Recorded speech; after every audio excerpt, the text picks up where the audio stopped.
snow is melted. It has literally rained every single day, pretty much non-stop. But I wanted to go ahead and put together something that has been long awaited for from you guys, comparing the Rubicon 392 and the all-new Bronco Raptor off-road. And today I really just want to focus on the off-road comparison of these two machines and not really focus as much on what they do on the street. That'll be a whole separate video altogether. Now, you do have to keep in mind there are a few things a little different with the Rubicon. This one's not stock. It does have the stock ride height, so it's the same suspension, but we've got 38 1550s, 20x12s. It's fully tuned and making about 540 horsepower. So on this one, it's not necessarily stock. And then on the Bronco Raptor, it's literally bone stock. And now the Bronco Raptor actually has 1,000 miles on it. So I've got to drive it on the street, I've got to drive it off-road, in the snow, in the mud, in the rocks, all kinds of different stuff in that first 1,000 miles. So it's really given me a good understanding of what it's capable of. So I drove it here obviously in two-wheel drive. I've got my forced rear-wheel drive turned off. We got an off-road plus, sway bar disconnected, and with 22 pounds of pressure, it is a much smoother ride than what it usually is. So setting off on the first set of trails, the way I've got it set up right now, I'm going to be in four-wheel high just so I can use the sway bar disconnect. I've got the suspension in Baja mode, the exhaust in Baja mode, and the steering in normal. And it actually feels really good. And whenever we speed up here, it seems like in this Raptor, the faster you go, the better it feels, which is actually really impressive. Now, one thing to keep in mind here is that the Rubicon 392 is on solid axles front and rear. So with that, it is a little better at technical, slow rock crawling situations. And the Bronco Raptor, as many of you know, has the independent front suspension. Along with that, the Bronco Raptor is really dialed in suspension and all for high-speed off-roading, and it really shines in that category. But the independent suspension has its own limitations as well, and we'll see that soon enough. And this spot right here is a great place to showcase the suspension we were just talking about. So for the Rubicon 392, you really have to go much more slow and controlled just so this doesn't absolutely beat you to death.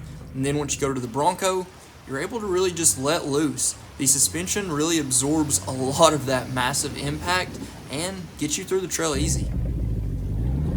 Now, to talk about gearing on these machines, the Rubicon 392 in standard configuration comes with the 3-7-3 gears. It is optional to get the 456 gears with the XR package, but you're still going to get the 2-7-2-1 transfer case instead of our beloved 4-1 Rocktrack transfer case. The new transfer case in the Rubicon 392 has part-time all-wheel drive. And then the Bronco Raptor has the 470 gears with the 3.06-1 transfer case. So on paper, I thought that the Bronco Raptor would actually have a really great low-speed crawl. But in fact, the Rubicon 392 still has a considerable amount of better holdback on, downhill control and everything like that. The Bronco Raptor just seems like it is more geared for going faster. The holdback just isn't there on the Bronco Raptor, and that is something I was surprised with. It doesn't ever lack power in any certain different power situations whenever you're needing to climb up something or anything like that, but just in terms of actually holding back, whenever you're putting in four-wheel low and going down the mountain, the Jeep Wrangler holds back significantly better, even with the much larger tires than what it came with from the factory.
when it comes to tackling these technical rock crawl situations, I do prefer to have a solid axle.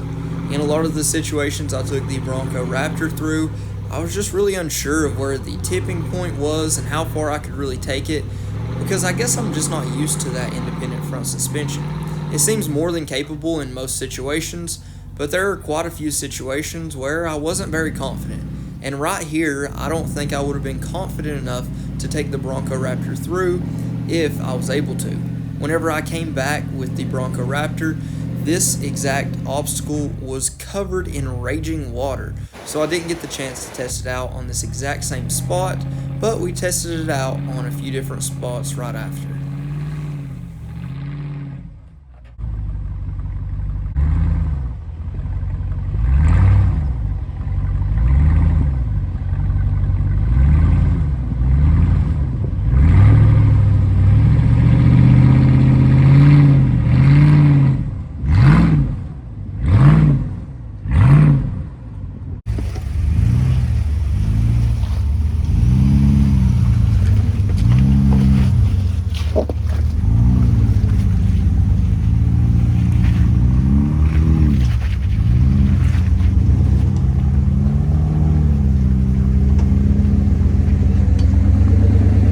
Now both of these machines are equipped with Fox shocks, but the Fox shocks couldn't be any farther from each other. We've got a standard monotube Fox shock for the Rubicon 392, and we've got the Fox shocks on the Bronco Raptor as well, but they've actually got live dampening with a bunch of different settings. So they're both Fox shocks, but they couldn't be farther from each other. And of course, these machines share a lot of qualities, but one of the qualities they don't share is going to be the solid front axle in the front for the Rubicon 392. We know that's what makes it so awesome off-road in the rocks and in some pretty tricky situations, but we've actually got the independent front suspension here for the Bronco Raptor, which does make it feel quite a bit different on the road. Aside from that, in the back on the Rubicon 392, we've got a Dana 44 just like we have in the front. And for the Bronco Raptor, we've actually got a Dana 50 in the back, which I thought was pretty unique, and it's really cool. I like to see it on here. And this gives you guys a good look of the stock tire on the Raptor versus the tire we have on the Rubicon 392. This is a 38-15-50. This is a 37-12-50.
It shows you where you've been.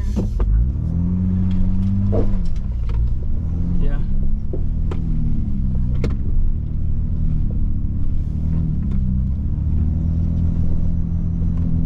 What are you doing?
Now, there was never a situation off-road where I was wanting more power in either one of these machines. I know I complain about the Bronco Raptor not having as much power as the awesome V8 in the Rubicon 392, but on the trails, it's really a non-issue, aside from having to listen to the V6 twin turbo instead of that awesome V8. But really and truly, unless you were out on some open environments like the desert or something like that, I couldn't imagine running into a situation where you really want or need more power. Obviously, the sound is just so much better in the V8, and it makes the experience even better for me. But I've been super impressed with how the Bronco Raptor has pretty much handled its own on these off-road trails. It's been super impressive, and I honestly did not think that it would be this impressive whenever I first bought it. I hold the Rubicon 392 to a high standard because I honestly believe it is the best, the baddest, and the most capable off-road oriented vehicle you can get from a manufacturer.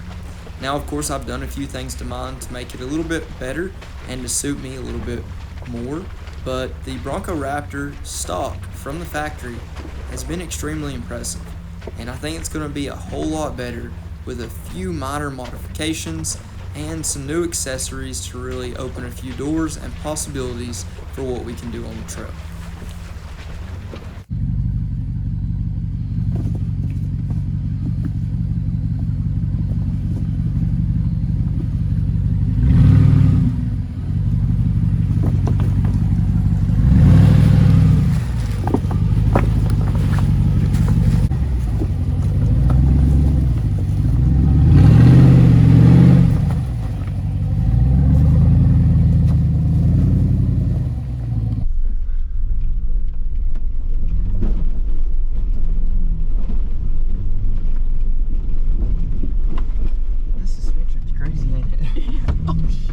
So if you find yourself in the predicament of trying to figure out which one will work best for you, it comes down to a few things. Do you want the sound of a V8? Do you want the extra power? Or do you want a really smooth ride? The Bronco Raptor does amazing on just getting from trail to trail and even tackling most of the obstacles. If you're out in an open environment, I think it's probably better for the high speed stuff and just an overall better ride. It's way more forgiving.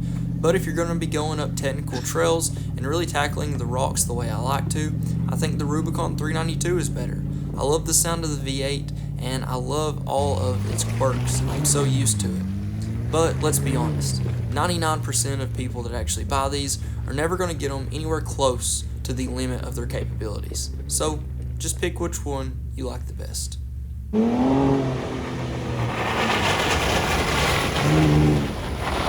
Well, I hope you guys enjoyed this video, and I hope it gave you a really good idea of what is better in what situation.